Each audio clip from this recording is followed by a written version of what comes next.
City University Television.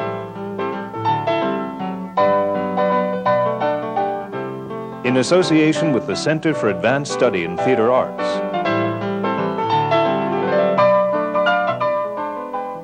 And the Harold Clurman Endowment.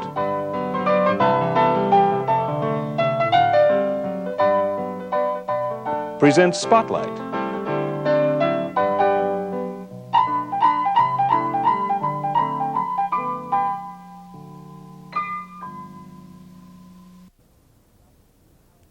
Welcome to the Harold Clurman Seminar on Theater. I'm Ed Wilson, and my guest is one of the foremost directors, writers, and producers of all time, Mr. George Abbott. George, welcome. Thank you for being here. Thank you. You started as an actor, I think, on Broadway in 1913. Was it The Misleading Lady? Was that the name of the That's play? right. Was that the name of the play? What did you play in that play? I played a drunken college boy. But you never drank. I had never tasted liquor at that point. Well, I guess that shows what a good actor you were. If you, but you have because you've led a very abstemious life most of your life in terms of alcohol. And As far as alcohol goes, yes. Exactly. Although not with your great pleasure has been outside the theater. Well, it's been golf, but it's also been dancing, as I recall. You used to. Well, I'm very fond of both of them. Absolutely, and you've been playing golf. Well, you've been doing both up for a long, long time now. I wanted to talk about, you were an actor first, and then you became a writer for the theater. You really had wanted to be a writer from the beginning, hadn't you? I was a writer all along. I was just practicing acting to improve my writing. Really? Is that what you wanted to be? I became an actor to make a living, waiting for my great plays to be appreciated. Well, and so all that time, beginning in, I guess you went to George Pierce Baker's workshop at Harvard, Yes. didn't you? A playwriting workshop? Yes, and I won a contest there at a theater in Boston and worked there the following year. Oh, really? And I had a play done by the Harvard Dramatic Club. This would have been about 1912 or something, 11 or 12? Yeah. And then you came to New York and started working as an actor, but you were writing all of this time. Yes. And then really the writing began to take hold in the 20s, didn't it? I mean, well, that's the first production I had, yes. But all that time, all those years, you were writing plays and submitting them? Were you submitting them to producers? Yes, and I had people like, do you remember Arthur Hopkins? Yes, yes. He encouraged me. John Golden encouraged me. These people said, you're good, go ahead, keep at it. So you continued to write, even I think you acted a good deal. You also were an assistant stage manager. You did a lot of different things in the theater, didn't you, in those years? Yes, but I was mostly an actor. And then there was actually your first play, as far as I know, that you worked on a thing called Love Them and Leave Them that was done actually on Broadway. No, the first one was called, well, it was with, it ran a year, but really? I've forgotten the name of it. Well, and then the first big hit, well, The Fall Guy, was that the name of the The Fall Guy was the first play. Right. And that ran a year, and so did Love Them and Leave Them. But that meant nothing in those days. Really? No. What you mean? Because it would mean a lot Well, today. it didn't cost so to operate the theater. They kept it going. Did you make good money off of those in those days? No, I made some money. No, But you mean a play ran a year and it didn't mean they that were much? not big hits. I see. Broadway was the first big hit. And on Broadway, of course, you directed that as well as served as one of the co-authors of that. Yes. How did you tell us about getting into the directing? Because, of course, that's what you're best known for, is really the directing. Jimmy Gleason and I collaborated on the Fall Guy. Yes. And he got a big job as an actor at the time we went on. So we had planned to direct it together, I think. So I was left with the job. So that's how it started. Yes. Did people sense early on, I mean, at that point, and did you sense how capable and how strong and how talented a director you were going to be? Oh, I never thought that I had no idea that whether I was good or not. Oh, really? I just hoped. But when you started directing, did you enjoy it? Oh, always. You did? Yes. And I guess, of course, you have, and you still, here you are 102 and you're directing a play right now. That's that right. You've written. So you haven't really stopped. You've been directing really steadily pretty much since those days of Broadway. Directing changed. When I started, the actors had a great deal of power. I can remember once telling an actor how I wanted him to make an exit, and he said, "Young man, if you think I don't know how to get off the stage, you better get a new boy." Oh. Well, now, what did you say then to him? I don't remember. But, I mean, how did this then change from, because you became known as a very firm director. Well, I remember once seeing a fellow named Kelly, I can't think what the rest of his name was, directing a play, and he said, "Go and put the bottle on the table and then walk to the, and I thought, gosh, I'd like to be able to do that. To tell people where to move and what to do. Exactly what to do, when to look, when to do. And so I did. And did you find, I mean, I guess even the chemistry was there in terms of your being able to tell people in a very firm way, but also a way in which they recognized that you were really trying to do what was best for the play? I think generally actors knew that I make them better, yes. Didn't you, I've read somewhere, I think, that you were the one perhaps responsible for the audition system for casting actors. When I started in the theater, the actor went to the office, and they looked at you. They asked you what you'd done, and they gave you a job. Then if you weren't any good, they fired you, and they got somebody else. In other words, they did the tryout and rehearsal because they didn't pay for rehearsals in those days. Oh, really? There was no pay for that was before equity. And when you saw this system of people just being hired and fired, and I guess you felt that there was a better way to do this. I know that you thought, if they read for you, you get some idea. Yes. So, and of course, now that's the common practice. Yes. And has been ever since then. And of course, I think most people feel it's really the fair way, and also it's the way that makes sense. And people can still make mistakes with it, but it's a torture to the actors, but it's good. It is a torture to the actors, but I think they welcome the chance to be seen and heard, yes, rather than purely on a personal basis. Right. But then you directed a lot. You became well known in the 1930s for farces such as Three Men on a Horse and Room Service. Some of the farces that you directed. Well, I had directed other things, like melodramas like Chicago. Yes. And I didn't think of myself as being specialized, but Three Men and a Horse was such a hit that people began to send me farces. So I had a whole streak I had a couple of farces running every year. That's amazing. I mean, but it's because they pigeonholed you. Yeah. Then I accidentally got a play about little kids, about young people, and then I had a lot of plays like that. Well, in your mind, you felt you could direct any kind of play then. That's right. But for some reason, the comedy and the farces, and later we'll talk about the musicals later, but the comedies and the farces you had a really particular genius for in terms Well, people played comedy as if they had to try to be funny. And I played comedy as if it was Shakespeare. Characters. If you're in a predicament and you get hit in the face with a custard pie, it's serious matter. Although I never did anything as low as that, I promise you. But I played them, I made the actors as good as they could be in a farce, not trying to be funny.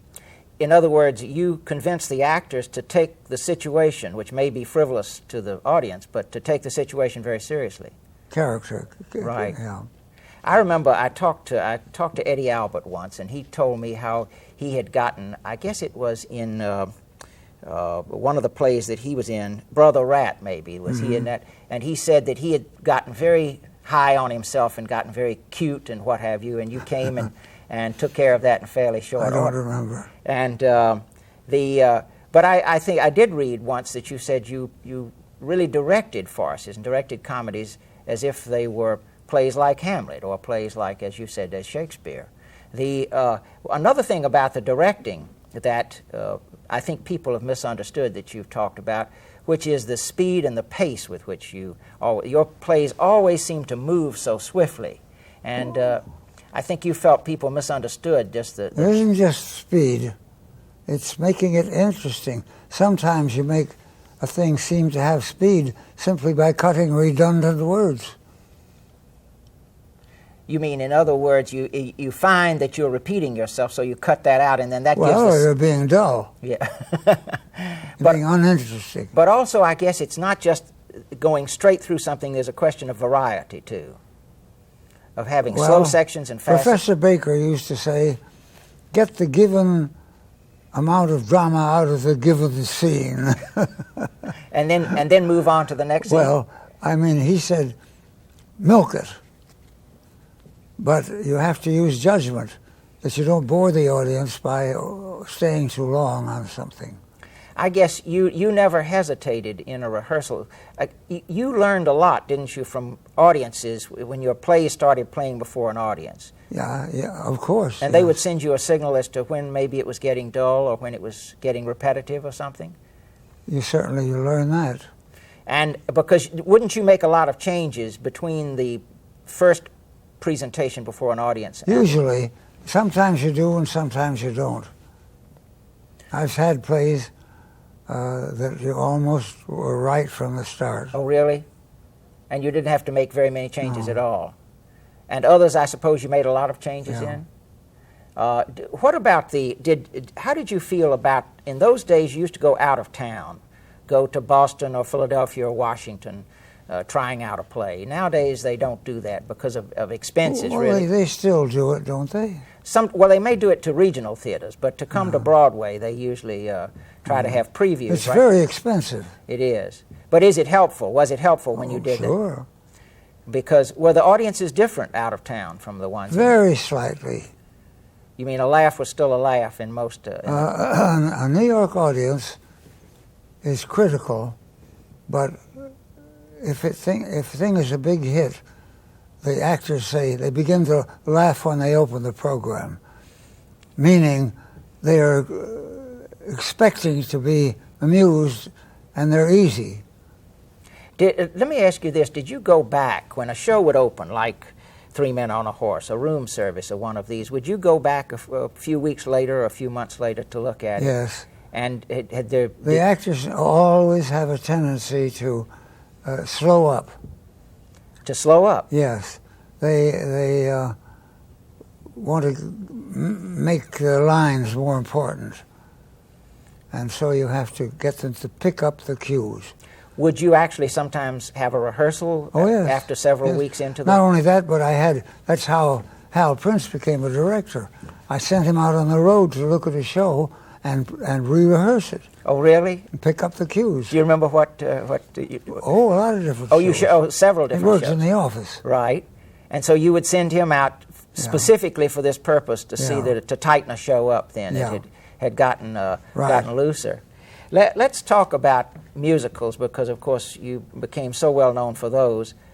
How did you worked on several musicals in the 30s with Rodgers and Hart. Rodgers and Hart sent for me, got in touch with me, and asked how I'd like to collaborate on the show which they were planning, called On Your Toes, and direct it. And I was delighted. And they said, "Why, to get your feet wet, why don't you direct Jumbo, which we're doing for Billy Rose?" So Jumbo was my first musical, and that must have been quite a task because, as I recall, it was a whole circus act as well as a play. It was a circus act with animal with horses and elephants and trapeze act above this concrete floor that drove me. I would go night after night to watch this woman hanging by one toe against sure death down below. But it certainly was not your typical Broadway show then, in terms of it was the finish of the Hippodrome, apparently. Oh, really? Was it? It was at the Hippodrome Theater. Yeah. But it had a beautiful score, as I recall. It had some beautiful songs. But Billy Rose had some scheme of promoting the music by keeping it from the public. He wouldn't allow. I don't know why, but it wasn't promoted at all. So Little Boy Blue and there were some really beautiful songs in that, and none of those were played then on the radio and things. Not much. They were not hits at the time. What was it like working with Rodgers and Hart? And perfect. Well, they were real professionals, I presume, yes. in terms of this. And of course, then you did do On Your Toes, which I guess you helped write on. Did you help write on? I was a co-author of that. And that was one of the first ones that I think had ballet in it, first Broadway shows that had ballet. It really was the first play to integrate the musical numbers with the story, because the ballet was part of the plot. I'm always want to say it ain't so when they say that Oklahoma was the first that, one. Because On Your Toes, but On Your Toes was very old-fashioned. When we redid it, couple of years ago. Yes, you redid it on Broadway just a few years ago. Yes, and in London. Yes.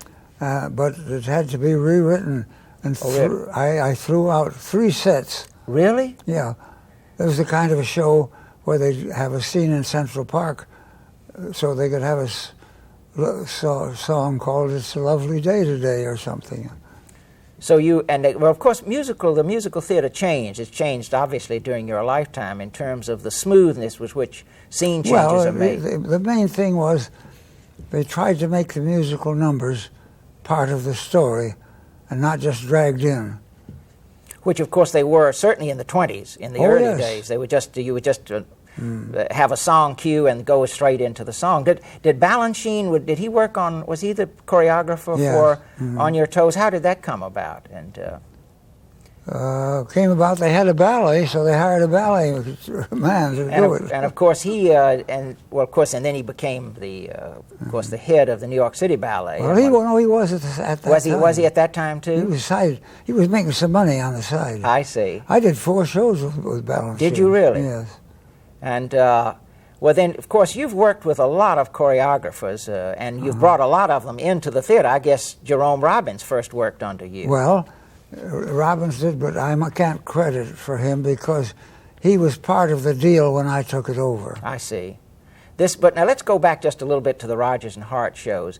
Another big success was The Boys from Syracuse, which you actually did write that script, as I recall, and you directed and produced that.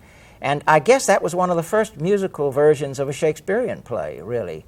It was based on the Comedy of Errors there. And that's, of course, had a wonderful score in it, too. And then Pal Joey, which it seems to me was one of the really early, tough, kind of realistic musical plays, more so than some of them had been before. It was so tough that you critics didn't appreciate it. And what's the critic who's got a theater named after him? Oh, you mean Brooks Atkinson? Yeah. Brooks Atkinson is a fair critic and a fine critic, but here's the fallibility of the job. He thought the show was too dirty and he gave it a bad notice. Oh, really? Then 10 years later it was revived in a very inferior production and he thought it was a good show. Well, in other words, time had caught up. It was a show. Time and taste had changed. It was a show ahead of its time. Yeah. And do you think that was partly because of the realism of it, of showing? Oh yes, they couldn't. They were shocked at the idea of a heel of a bad, vicious boy becoming a leading man. But of course, as you say, since then it's been done. It's been done frequently since then, and has become important. I think as as you mentioned, On Your Toes was the first one where ballet became and the songs became integrated with the story. Pal Joey, it seems to me, was the first one to introduce that kind of realism into the theater. I think so. And then shortly after that, you did work on that show with Jerome Robbins on the Town, which is you worked on that. He choreographed that, and Betty Comden. Adolph Yes, but Green. that was much later. Was that later? What was the first one you worked on with Jerry Robbins? Do you remember? On the Town. On the Town. Yeah. And On the Town had it had a score by Leonard Bernstein. Yeah. And that was his first work in the musical theater, wasn't it? He was not really established in a big way as a director then. As a symphony director. Yes, because I remember he left us to go in Squeedunk or someplace and direct the orchestra. But because he directed, he wrote a couple of scores after that. Did he write Wonderful Town? Wonderful Town. And then, of course, West Side Story after that. But that On the Town, which I saw a revival of not too long ago, was that really marvelously ebullient story about three sailors on leave. Well, they got the idea from a little ballet that Robbins did about shore leave. Called Fancy Free, I think it was. I think that's right. And then, but that really captured a whole wartime spirit, I think, in this country, don't you, of the sailors on leave. But it introduced Comden and Green to the musical theater as well, I think, as well as Bernstein. Well, they'd been doing nightclub stuff. Had they? Let me ask you this, because one of the things that you're so well known for, and these are good instances of it, Robbins and Comden and Green and Leonard Bernstein, is working with very young people and new people in the theater. It seems you've done that all of your life. I don't know why, but I get great pleasure out of discovering somebody. And do you see now I've got a composer that nobody knows about that I think is wonderful. That's terrific. But it's so many times your eye for this, your ear for this, has been proven correct later on. I'm a pretty good judge of actors. And do you think, in other words, but you must be a judge not just of actors, but of composers and lyricists and book writers too as well, and choreographers. You've worked with some awfully good choreographers. Yes. Is this something that you just feel, let me ask you this, does it help you retain your fresh point of view by working with new young people in the theater, do you feel? I don't know. You don't? Because one of the things that people say about you is they feel you've been able to retain a fresh viewpoint all the way through, year after year while working in the theater. You've done over 120 shows. Well, when they put that in, they count the ones I acted in. I see, right. And that's like about 5 or 6 shows. Well, even so, it's well over 100 then. That you've been very actively involved in as co-writer, writer, producer, director, and so forth. But the young people whom you have worked with, it seems that one of the things that you've taken pleasure in, too, is not only working with them, but seeing them go on and succeed after that. That's right. And you've kept, I think, in close touch with a lot of these people. Well, not in any social way, no. But in terms of their careers, you've certainly yes. And I know some of them really want you to come see their work. One of the people who worked with you, I think, whom we haven't talked about because he was Garson Kanin, who feels he learned so much from work. I guess he was in your office, was he? Well, Garson Kanin did just what Hal Prince did later. He works in my office, and he brought these people to me whom I discovered. He discovered Oh, really? them. Like Eddie Albert and others who were in radio. Oh, really? And Garson was in radio. There's a funny story about him. I was doing a show. It was a failure, so I can't remember the name. And I was looking for a red-headed boy, and because the character was called Red. And I hired this fellow, and he proved to be very satisfactory and smart. And I brought him into the office when the show failed, and he worked for me in the office. About a year later, one day, I said, "Well, you're not Red anymore." He said, "No, I just decided to get that job." Did he work he worked in your office for a while after a that? long time. A long time after that. That's funny. And as you say, Hal Prince worked in your office for a number of years. And well, then when they became producers, when he and Bobby Griffith became producers, then they worked. Still, they worked out of my office. And now I work out of his office. His office. So there's been a turnaround, but you've kept that office through all of these years. Yeah. Here, and in terms of Garson Kanin, of course, went on to be a playwright, and I think you felt a lot of people probably learned from you in terms of the acting and your directing, and the playwriting, economy, keeping things moving, some of the things that you seem to have always had as a part of your work, because your work on musical books also had that kind of sense of moving from one scene to the next with great rapidity and economy, and not fooling around in between. I think in terms of Hal Prince, he says he absorbed so much from you, working with you, going out on the road on those jobs, but also watching you in rehearsals and so forth. And then he became a director, and it seems to me, I recall a story, he asked you to watch Cabaret, which was one of his first big directing jobs, and that you saw it, a run-through, and only said 2 words to him. Do you remember what those 2 words were? I know, because he told me. What is it? Have a second act. That's right. 2 acts, you said to him. It was what? I guess it was in 3 acts when you saw it?